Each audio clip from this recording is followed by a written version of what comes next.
As I've been warning for months, America wants our land, our resources, our water, our country. Never. But these are not idle threats. President Trump is trying to break us so that America can own us. That will never ever happen.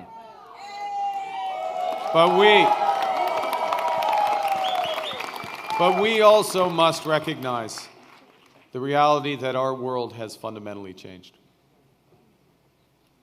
This is my video update on this Tuesday midday, April the 29th, coming to you from Paphos, Cyprus. Let's talk about some news. And let's start things off with the massive blackout in Spain, Portugal, and even a little bit of France. A massive blackout happened yesterday. The reasons for this blackout are still being investigated.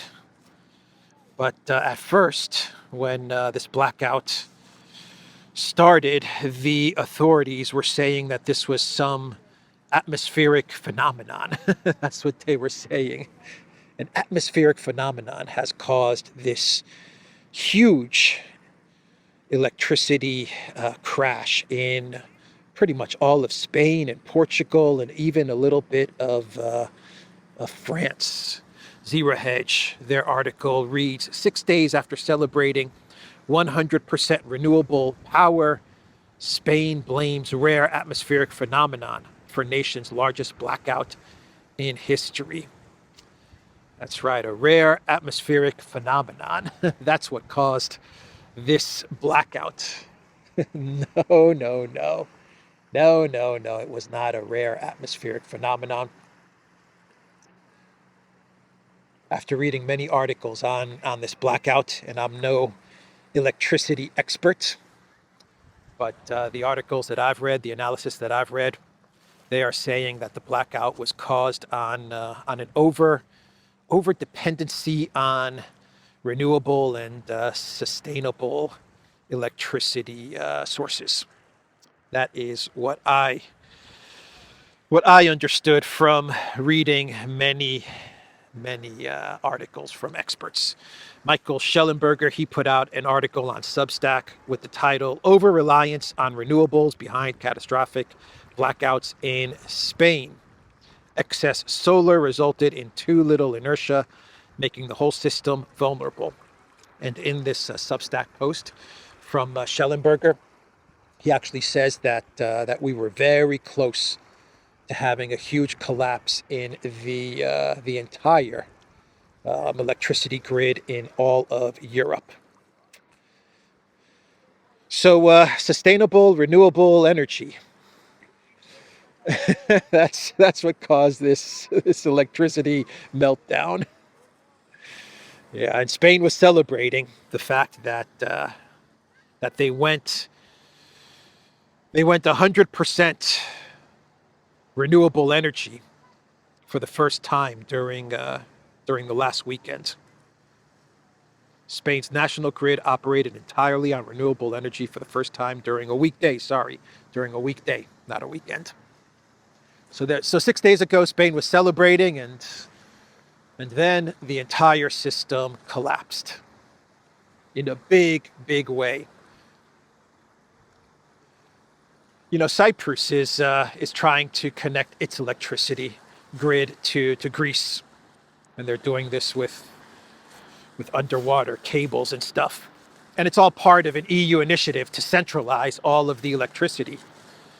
And Spain started to do this. They're starting the process of connecting their grid to this EU network, but things are moving very slow.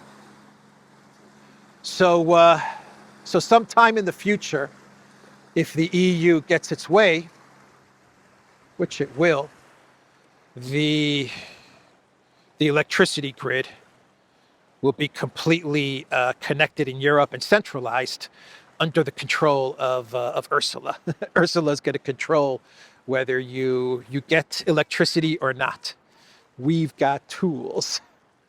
You're going to vote against sanctioning Russia? No electricity for you. Yeah, that's where we're heading.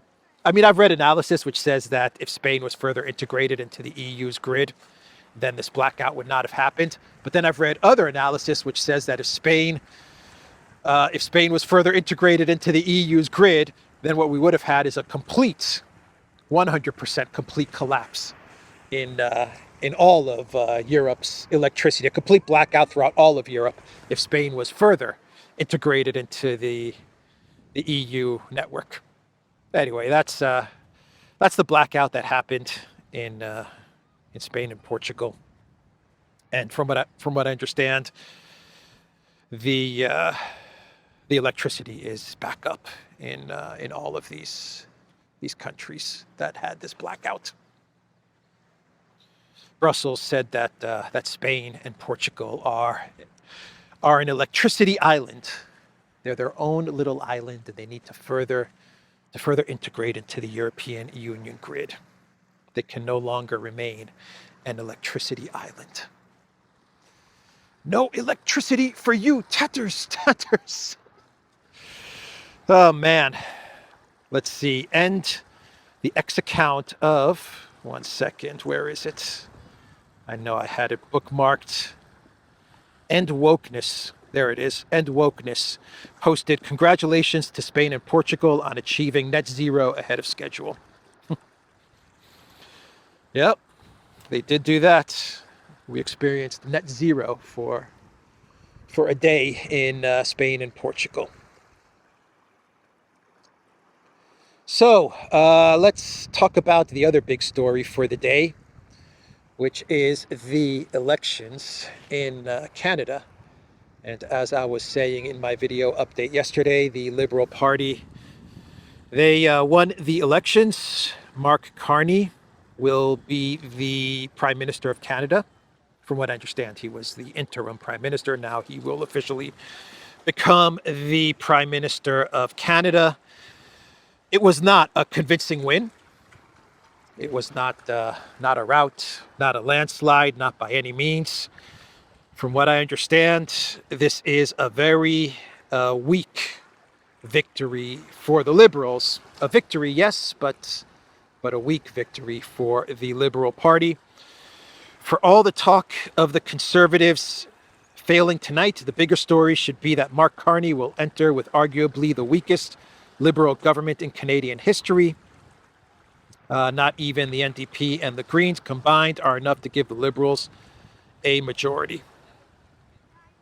The Conservatives and the Bloc Quebecs have enough seats between the two of them to bring the government down. So I think that's a correct analysis, at least from the numbers that I've seen, the results of these elections. Carney and the Liberals win. Not a convincing win, but a win nonetheless. And the globalists, they will take it. They will take this win and they will celebrate this win, because it did look like after Trudeau resigned, after he stepped down, it did look like the Conservatives were heading towards an election victory. But, the Conservative Party and Pierre Poilievre, I know I'm pronouncing that wrong, they cannot get their messaging down, especially after Trump started to talk about the 51st state and we got into the whole tariffs thing. Carney, the Liberals, the globalists, actually put out a more nationalist message than Pierre Poilievre and the Conservatives, which is beyond bizarre. But they did. And of course, you get all of the support and all of the votes from all the anti-Trump people. I imagine they came out in full force. And I think that was enough to propel the Liberals to the victory, albeit a small victory. So we're going to have it looks like we're going to have a very weak government in Canada, but another liberal government, and that's not good. A government headed up by a man who at one time served as the governor of the Bank of England. He is a banker. Canada will be led by a banker. And from what I understand about Carney, is it true that he's never been elected to parliament? This was the first time that he's actually been elected to parliament. And he wasn't even living in Canada. I also read that he was living in New York City or something like that. So, I mean, a real globalist outsider has now been placed as Prime Minister of Canada. A banker, globalist outsider is now going to be the Prime Minister of Canada. The globalists are super happy. The European Union is super happy. They are celebrating this. Politico, they put out an article with the title, "The Unlikely Election of Prime Minister Mark Carney. From Banker to Ballot Box. The rookie politician's rise in Canada was made possible by Trump and a nation weary of chaos." Yeah, a lot of blame is being put on Trump. I wouldn't put the blame on Trump. I mean, he definitely influenced his messaging, definitely influenced the election, but I wouldn't even say that influence is the right word. Look, Trump put out his messaging in the way that Trump always does, right? It was up to the Conservative Party to put out the right counter. And they didn't. That's how I'm looking at it. And of course, you probably had all kinds of other things going on during the elections. And of course, Carney definitely had the support. The Liberal parties had the support, I imagine, of all of or of most of the media and the establishment and the globalist support. Pierre Poilievre had to get the right message out after Trump started talking about tariffs and the 51st state, and he just wasn't successful in doing that. And Carney managed to put out the nationalist message, and also managed to get all of the anti-Trump voters as well. At least that's how it seems. But still, not a strong majority. So things are going to be very, very bumpy, I think, for Canada going forward. Anyway, those are the results. I don't know if my analysis was correct. Maybe it was correct. Maybe it's wrong. But that's my understanding of things. Let me know in the comments down below. What happened in Canada yesterday? Why was Carney and the Liberal Party elected? Yeah, man, when Trudeau quit, everyone was saying the Conservatives have this in the bag. They've got this. Even I was saying it, hey, they've got this. They're heading towards an election win, and a big election win. I know they messed up somewhere along the way. They really messed up. Anyway, let's move on. Let's move on, and let's talk about the 3-day ceasefire that Putin announced yesterday. A unilateral 3-day ceasefire, 72 hours for the May 9th Victory Day celebrations. From May 8th to May 10th, there will be a unilateral ceasefire. This is what Putin announced. He said he's doing it for humanitarian reasons. He said in the statement that Ukraine should do the same, and of course Ukraine is not going to do the same. At least that's the initial response we got from Ukraine. Elensky rejected this request from Putin, this unilateral ceasefire from Putin. He said it is more Putin, Kremlin, what did he say, manipulation. And then Elensky, he said that instead of a 3-day ceasefire, what should happen is a 30-day unconditional ceasefire. There's another attempt at manipulation. For some reason, everyone should wait for May 8th and only then cease fire to provide Putin with silence during the parade. We value human lives, not parades. Elensky asserted, while saying he wanted an immediate, complete, and unconditional ceasefire.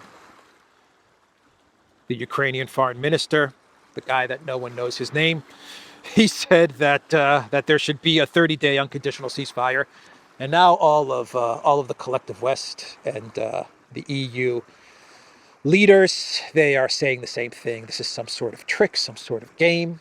The collective West media, they're saying the same thing. Putin's trickery, Putin's game. Putin's trying to win over Trump. They're saying that as well. Russia needs to rearm because their military is in tatters. I've read articles saying that as well. So they need a pause in order to get some rest and to rearm. And they're saying unconditional ceasefire. That's what should happen. An unconditional ceasefire. Macron had a complete meltdown the other day, caught on video, yelling about an unconditional ceasefire, directing his meltdown towards Trump, telling Trump, "Don't believe Putin. Don't believe him, Trump. You're being manipulated by Putin. What we need is an unconditional ceasefire." A complete meltdown from little Napoleon. But Putin, he called a ceasefire, 3 days. This is going to be very controversial. I imagine the Russian military is not going to be too happy about this. Putin has done this before in the past. He did it a bunch of times. I remember a bunch of times during everything that was going on in Syria. And there was one point in time, Alexander mentioned this in his video update yesterday. I remember covering this story. There were times when Putin would call these ceasefires, and the military, at one point in time, they openly questioned Putin's calling of ceasefires. Basically, their argument is that this is disrupting things. It's also disrupting the momentum that we have, and it's allowing the enemy, at the time they were saying, it's allowing the enemy to regroup. And so there were a lot of military officials who went on talk shows in Russia voicing their concern and their complaints for the constant ceasefires that Putin would call. So look, Putin called, we got the energy infrastructure ceasefire that Russia complied with. Ukraine did not. And they used that 30 days, Ukraine to hit Russian energy facilities. Russia did not hit any Ukrainian energy facilities. So Putin complied with that. We had the Easter ceasefire, which was supposed to be bilateral, but Ukraine used that one-day ceasefire to actually gain some ground in certain areas. So they used the ceasefire to their advantage. Russia 100% complied with the one-day Easter ceasefire. And now you're going to have a 3-day unilateral ceasefire, for which you have to imagine that Ukraine is going to use those 3 days to their advantage. Now, Putin, in a statement, he said that if Ukraine decides to go on the offensive and to attack Russian positions, there will be a retaliation. So he said that in his statement. But still, Ukraine's going to try to capitalize on this, and the arguments can be made that this does take away from Russia's momentum.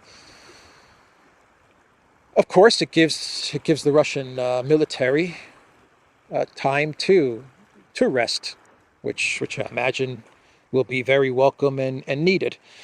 So I mean, you get arguments from both sides, I guess, in the way they view this ceasefire. But you have to imagine that the military is not gonna like it too much. That would be my guess. We'll see what happens over the 3 days. Definitely Ukraine is not going to agree to a ceasefire. No way are they going to agree to it. Even if Elensky comes out and says, okay, I'll agree to a ceasefire, which he's not. Well, let's just say he did. It would just be media optics that he would say that, just for show. Ukraine would continue to fight. They're not gonna stop, and they're gonna try to take advantage of this ceasefire, no doubt about it. Peskov, he said there has still been no reaction from the Kiev regime to Putin's proposal for a truce during the 80th anniversary of victory. Moscow has no idea whether Kiev will join the ceasefire, he stressed. Peskov commented on Elensky's proposal to stop the fire for 30 days without resolving all the nuances. This is impossible. So it's interesting. I was saying Putin did the 30-day energy ceasefire. He did the Easter ceasefire. Now we have the 3-day ceasefire. I don't know what Putin is, what his angle is. He's saying this is for humanitarian reasons, but this is a political decision, no doubt about it. He may not want the conflict to go on while he has all of these foreign leaders in Moscow. You're going to have Xi Jinping there and Lula. I believe Modi's also going to be there. So you're going to have all of these very high-level officials in Moscow. Maybe Putin did not want the fighting to go on while, at least on the Russian side of things, while you have all of these leaders in Moscow. Maybe Putin is trying to show the Trump administration that Ukraine, even if there were to be a ceasefire that's brokered by the United States, Ukraine would never honor that ceasefire. Maybe Putin's trying to show this with these 1 day and 2 or 3 day ceasefires. Maybe he's trying to make the case that Ukraine will never comply with any ceasefire, whether it's 30 days or 6 months. So maybe he's trying to show that to the Trump administration. But why does Putin feel that he has to show this to Trump? Why does he feel that he has to make this case to the United States and to Trump when the United States is a party in this conflict? I don't know, but maybe that's his angle. Or maybe, I've read other analysis, maybe Putin is trying to work towards agreeing to an overall ceasefire. That could also be the play. Maybe with these smaller ceasefires, Putin is trying to move everyone in Russia, including the military, towards an agreement where there will be a longer ceasefire. That could also be the case. I'm just giving you all the analysis and arguments that are being made from this ceasefire. Everyone's trying to figure out, why is Putin calling all of these ceasefires? That could be a possibility, even though you have the Russian leadership, people like Lavrov, who have taken a very hard line. Lavrov has become more of a hardliner than Medvedev. He was in Brazil at a BRICS foreign ministers meeting, and Lavrov basically said there's going to be no ceasefire, no deal, no negotiations, unless June 2024 terms are what's on the table. Ukraine has to comply with June 2024 terms. He said they have to leave all of the Russian territories in their entirety, no more weapons, no NATO. Zaporozhye stays with Russia. He just went over all of the June 2024 points and said, look, there's going to be no deal, no ceasefire, unless Ukraine and the collective West comply with Istanbul Plus. So Lavrov has become a big-time hardliner. So we'll see what's going to happen with this ceasefire, and we'll see what if any, gains the Ukraine military makes with this ceasefire. Maybe they don't make any gains. I don't know. We will see. But Peskov's message is interesting. It's an interesting message. There has still been no reaction from the Kiev regime to Putin's proposal for a truce during the 80th anniversary of victory. Putin's trying to do something here. It seems to me, if I had to take a guess, Putin wants to expose Ukraine. That's how it looks. There are humanitarian reasons, absolutely, and there are political reasons that I explained earlier with the leaders in Moscow, but I also think he wants to call this ceasefire to kind of expose Ukraine as being ceasefire not possible, impossible for Ukraine to comply with any kind of ceasefire. I think he wants to expose that. He wants to show that. That's my guess if you go off of what Peskov said. So there was an MP in Ukraine who gave an interview yesterday, and he commented on the assassination of the Russian general This MP's name is Roman Kostenko. And he said that the assassinations will not stop. Even if there's a deal, a ceasefire, an end to the conflict, whatever, he said that they will continue for 10 years, for 20 years, for 30 years to assassinate officials in Russia. They will not stop. The terrorism, he said, will not stop. That is according to this MP. Even if we manage to get to the point when the war is put on hold, the work of the special services will only just begin, he added, adding that attacks on Russian officials and public figures will remain a priority for the next 10, 20, and possibly even 30 years. The remarks were swiftly condemned by Moscow, with Foreign Ministry spokeswoman Maria Zakharova charging that Ukraine has already turned into a full-fledged terrorist state. Remember that Nuland statement that she made when she was in Kiev, when she was still part of the State Department, and she was in Kiev, and then she gave an interview as well. She said the same thing, that the plan is for asymmetric war with Russia. And she was asked, what do you mean by that? And Nuland was just asymmetric. That's what we're going to move towards. And of course, we all know what Nuland meant when she said that. I think that's what's unfolding. No doubt about it. No doubt about it. The special services, the intel agencies in Ukraine, they're going to continue these assassinations in Russia, and they're going to continue to try and destabilize Russia and Russian society. It's not going to stop. It's not going to stop unless you go all the way, I guess, until you complete the goals of the SMO. I can't see any other way that this ends, that this stops. Anyway, that's the statement from this parliamentarian in Ukraine.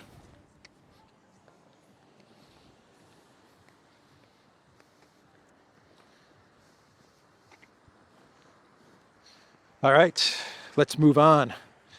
Let's move on now. And how about the UK and the EU rolling Brexit back? Rolling Brexit back, according to Politico. The UK and EU to defy Trump with free and open trade declaration. The draft UK-EU agreement is one of several being drawn up ahead of a May 19th summit. The draft UK-EU agreement dated April 25th is one of several being drawn up ahead of a May 19th summit, which is seen as a key moment in resetting post-Brexit relations. Unwavering commitment to Kiev. The leaked draft also covers topics like Russia's invasion of Ukraine, the situation in the Middle East, and irregular migration. Yeah, they're rolling back Brexit, man. Little by little, Ursula and 008 are rolling back. Brexit, Brexit is being rolled back. Completely expected and predictable. That's what Stammer's main task was when he was placed as prime minister, and that's what he's doing. Reintegrating the UK into Europe. And of course, one of the main focuses of the reintegration is going to be to continue to provide money to Project Ukraine, because it's profitable. They're all doing well from all the money and the defense spending slush funds in the name of fighting Putin in Russia and supporting Elensky. Everyone in Europe, in the EU and the UK, they're doing really good. Why stop it? Don't stop it. Let's further integrate it. let's pool all our resources together, whatever we have left. Let's put it all in a big pot. And let's party like it's 1999. Oh, man. Oh, boy. So, on the front lines, evacuation has been ordered in eastern Dnipropetrovsk region as front lines advance. So a whole bunch of towns and villages in the Dnipropetrovsk region. The Ukraine authorities have told everyone to leave. The front lines are steadily moving closer to the administrative boundaries of Dnipropetrovsk, signaling heightened risks for civilians as Russian forces push onwards. Yeah, Russia's winning the war. They continue to advance. They're getting very close to Dnipropetrovsk. And that's just one of the directions. You've got Dnipropetrovsk, you've got Sumy, you've got Kherson, Zaporozhye, Pokrovsk, and you have the big Russian victory in Kursk. The biggest defeat yet of Ukraine was in Kursk.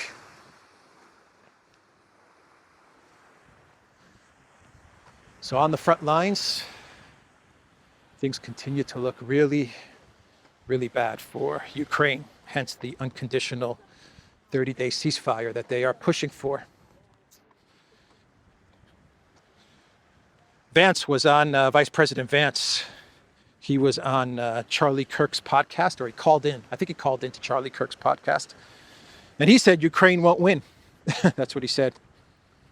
He said it's really weird that the Europeans, they've got this fantasy of Ukraine winning and Russia collapsing. He said it's just weird why they believe that. It's just not realistic. He's right. It's not realistic. But they've got this fantasy of some sort of Russian collapse. Well, you know, to be fair to the Europeans, Biden, Sullivan, Blinken, sold them this fantasy, right? He sold them this fantasy of a Russian collapse. And they bought into it. A Russian collapse, and then all of these kleptocrats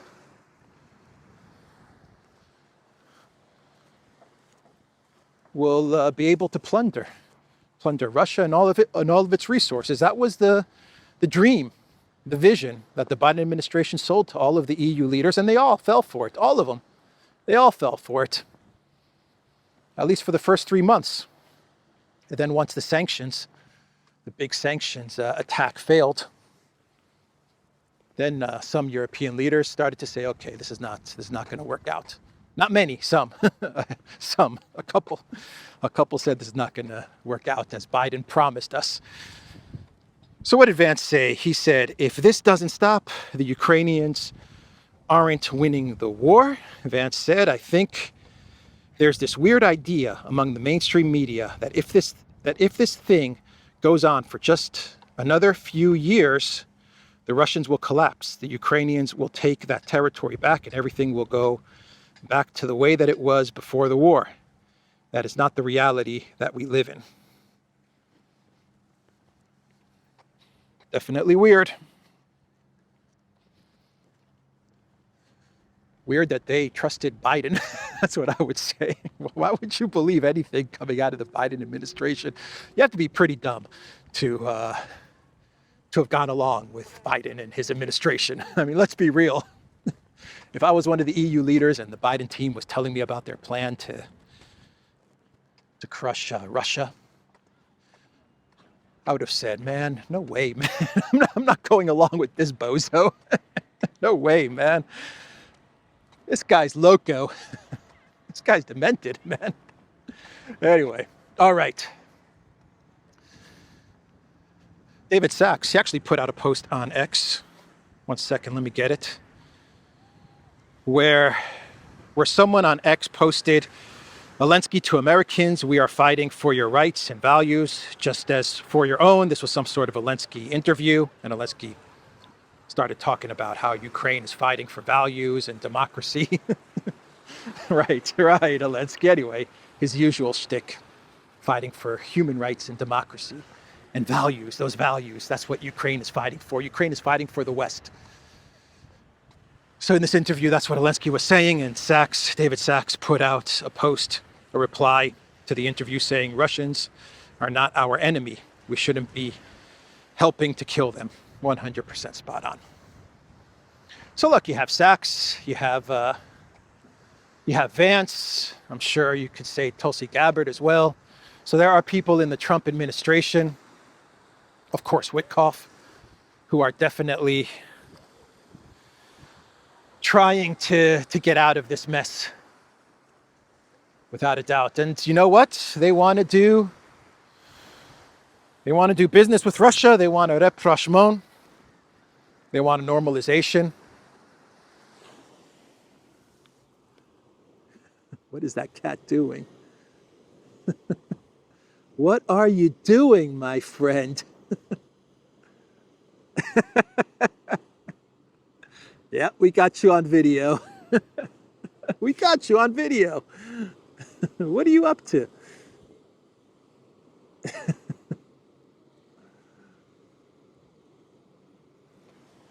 Cats are funny, man. They do their own thing. Cats, they do their own thing. Not a care in the world.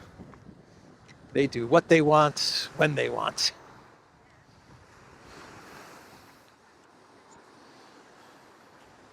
Okay, let's move on. Let's move on here. The Bild editor, the German publication Bild, the editor, put out an article, editor-in-chief, put out an article saying if Ukraine falls, NATO is dead. If only. If only. Please, yes. Yes, NATO. No more. No more NATO. I'm down with that. The Bild editor. Of course, the Bild editor is very upset if that happens. Germany would be very upset if that happens. NATO, no more NATO. Man, how are we going to pay for our summer villa in Bafos? No more NATO. How am I going to buy that new Ferrari? Oh boy. So we have the story from yesterday. This is an interesting one.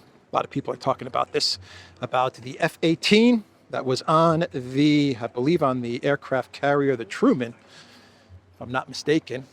And the F18 fell, just fell in the water, fell in the water, the F18. But you know, there's more to this story. $60 million, $60 million plus dollars in the sea, in the bottom of the sea.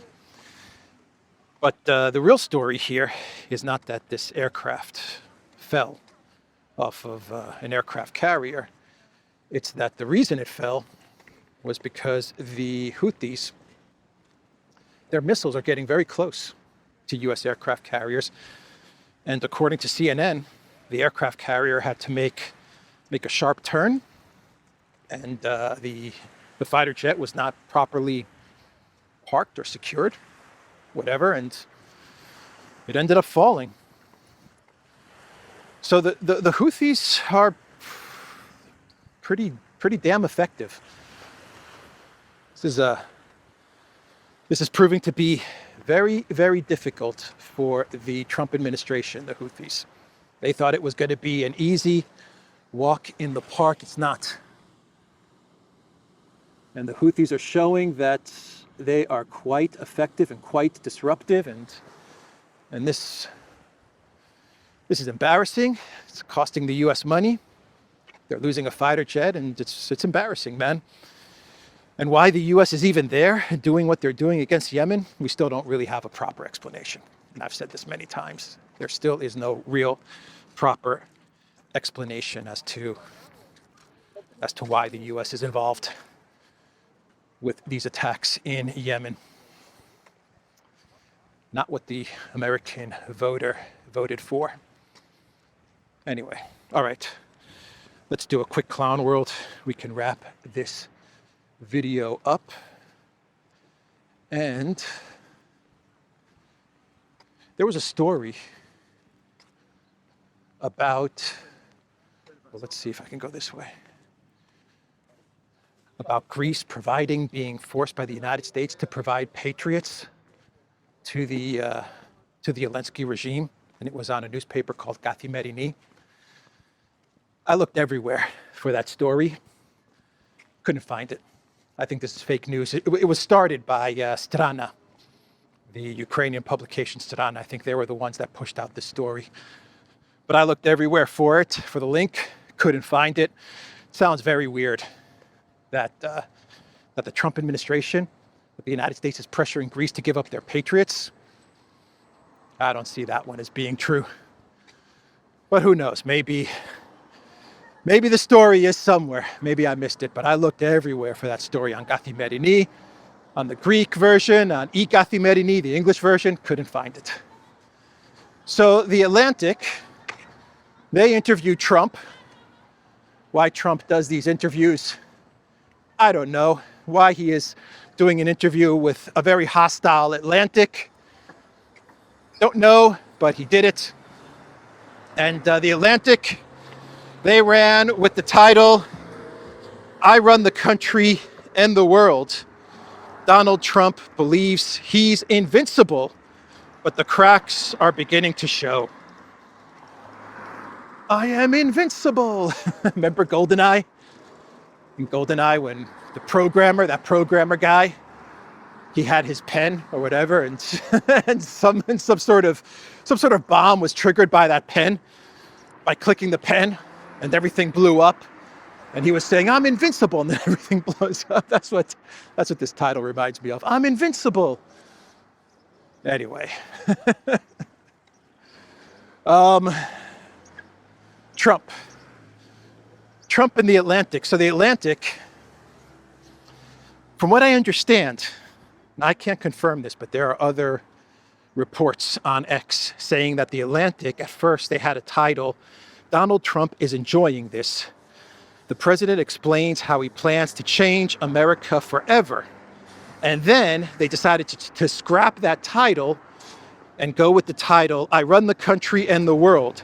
Donald Trump believes he's invincible, but the cracks are beginning to show."